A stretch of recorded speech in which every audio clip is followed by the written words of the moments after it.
Human Sexuality Taskforce. Is it just me, or does that sound dystopian?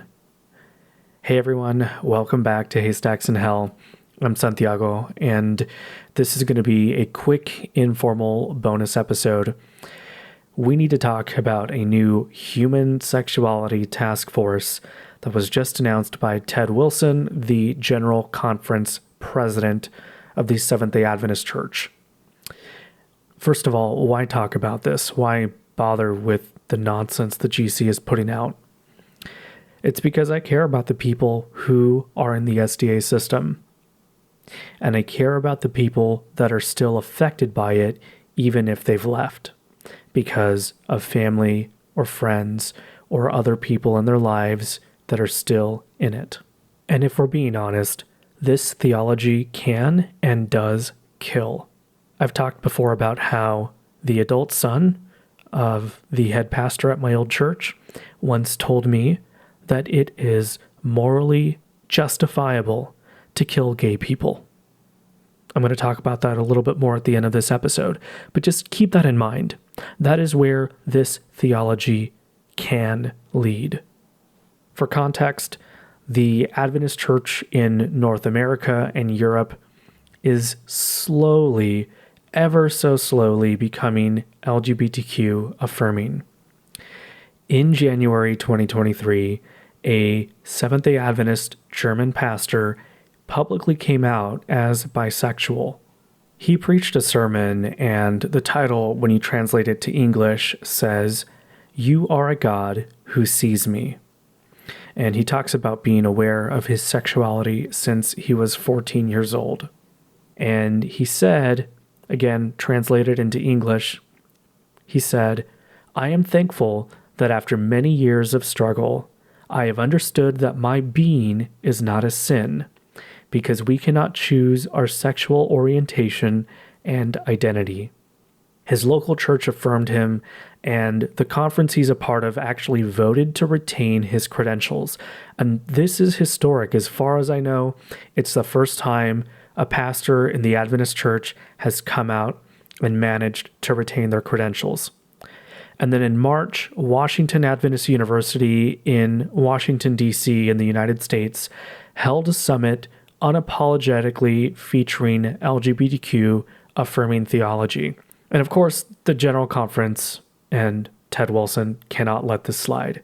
They released a statement on April 4, concluding that this German pastor is disqualified from pastoral ministry. And now they've announced a new task force because apparently their homophobia and desire to control everyone's sexual behavior is not clear enough. To me, one of the worst parts about this is the fact that the SDA Church in Uganda publicly backed legislation that criminalizes even identifying as gay. Simply identifying as anything other than heterosexual is supposed to be a crime, according to this proposed legislation in Uganda.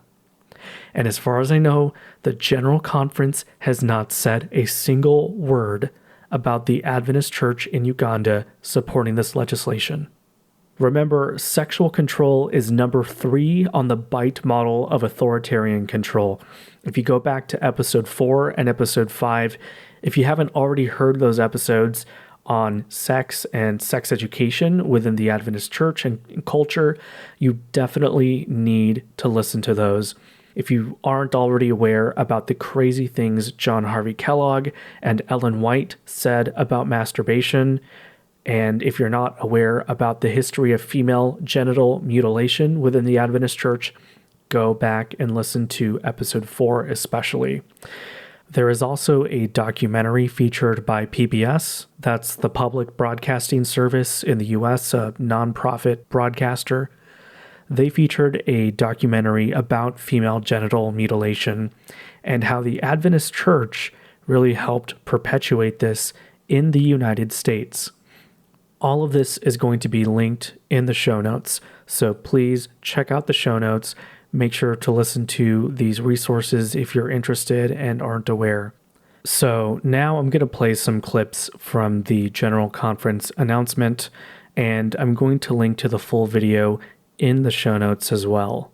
And if you don't want to hear Ted Wilson talk at length about this, you can skip the rest of this episode, but please check the show notes for links to social media posts I made about this and a video responding directly to the announcements. And if you are able and comfortable with sharing them, please do. We need to let people know that the SDA Church will not control us in this aspect, nor any aspect anymore. We're going to talk to you about a very serious item for a few moments. Not going to spend a lot of time, and we're not even going to open it for discussion. But we want to inform you about what's happening. Several weeks ago, we organized a new committee. Actually, it's a task force.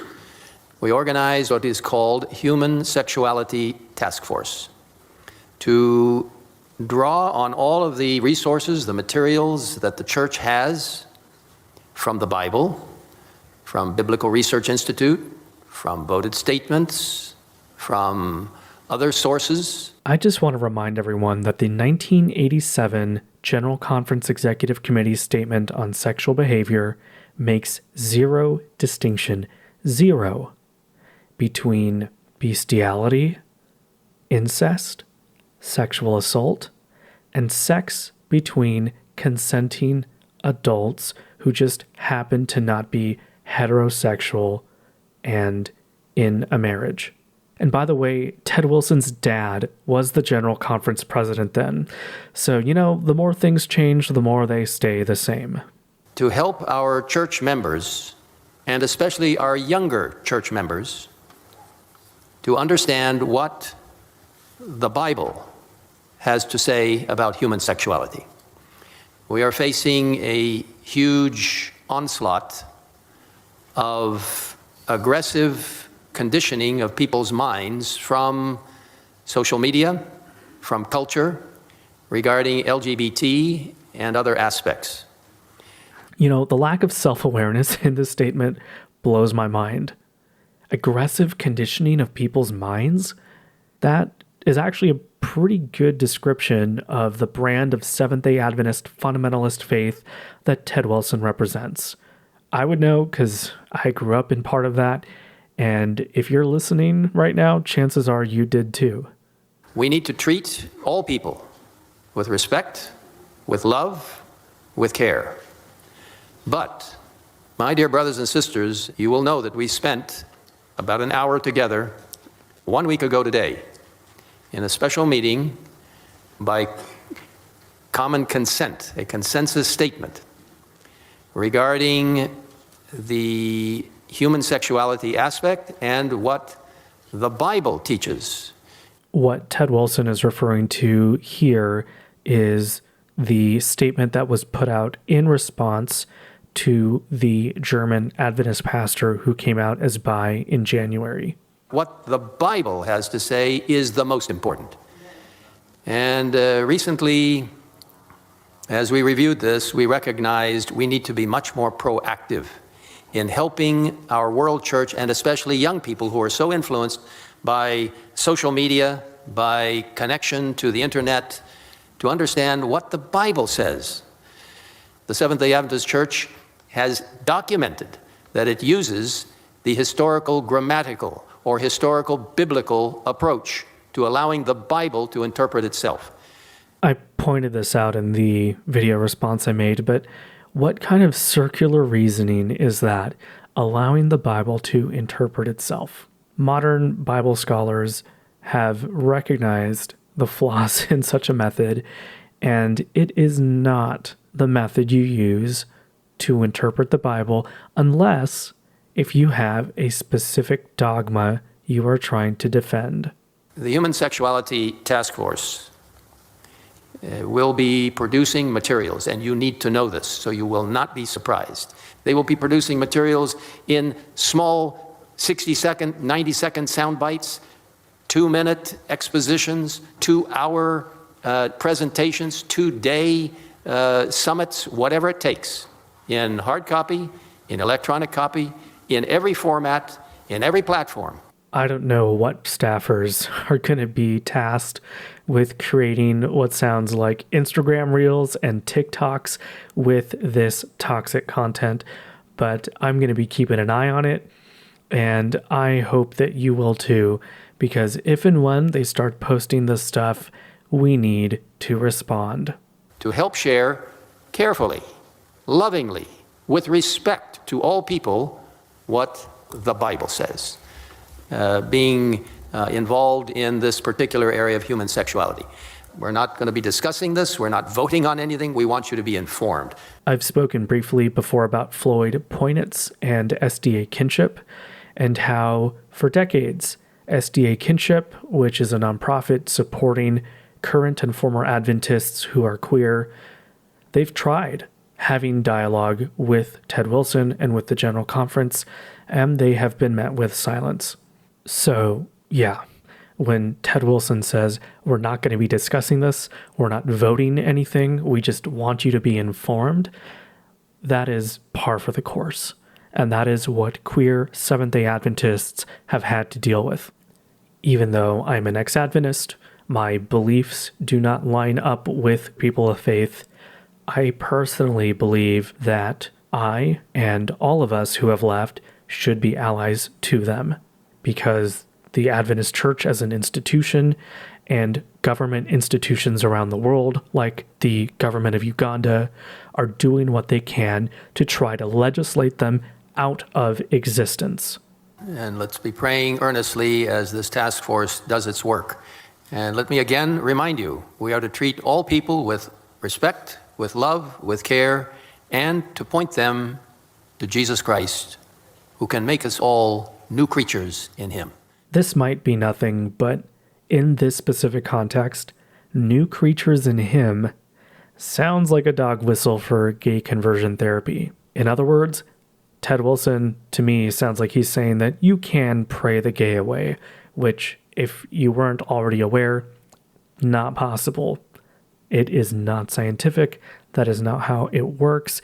In fact, the biggest organization that was promoting this, called Exodus International, closed in 2013, and their former president called their approach fatally flawed.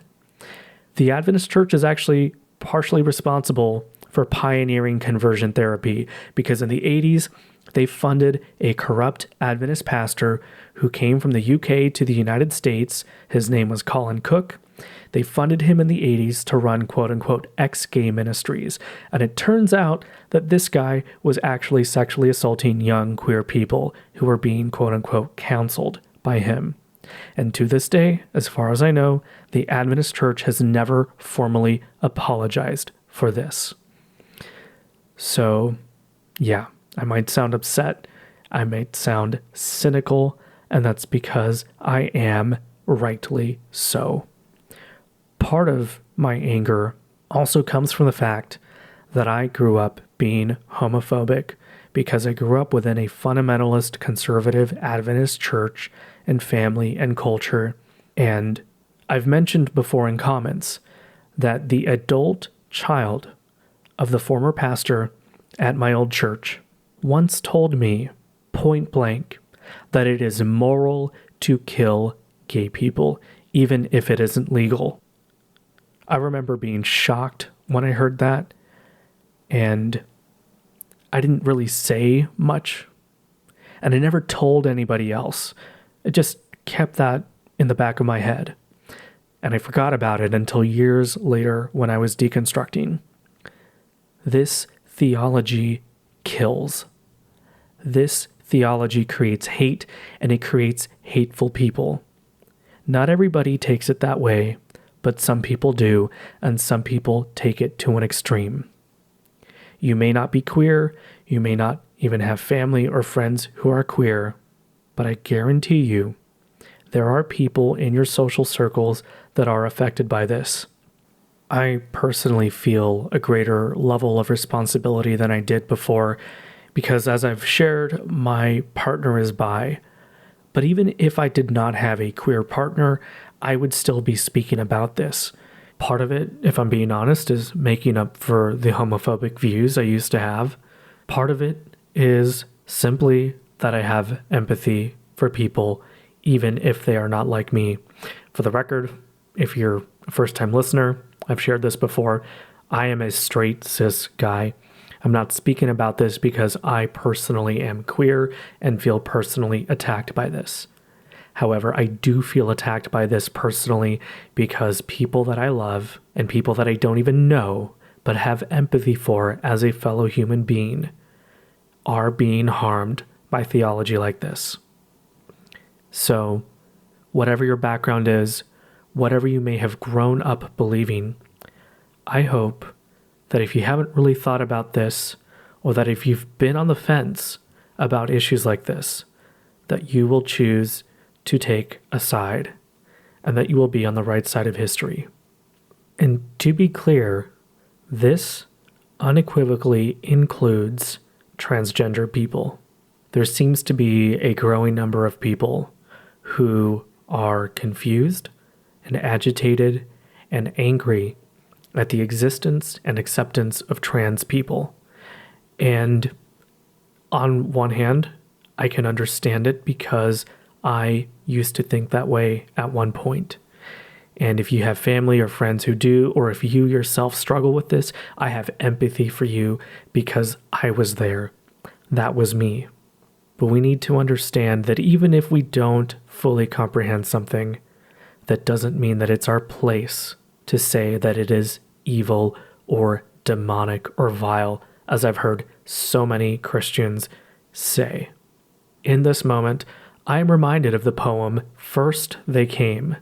It's a 1946 post-war poem by a German Lutheran pastor, and it says, "First they came for the socialists, and I did not speak out because I was not a socialist. Then they came for the trade unionists, and I did not speak out because I was not a trade unionist. Then they came for the Jews, and I did not speak out because I was not a Jew.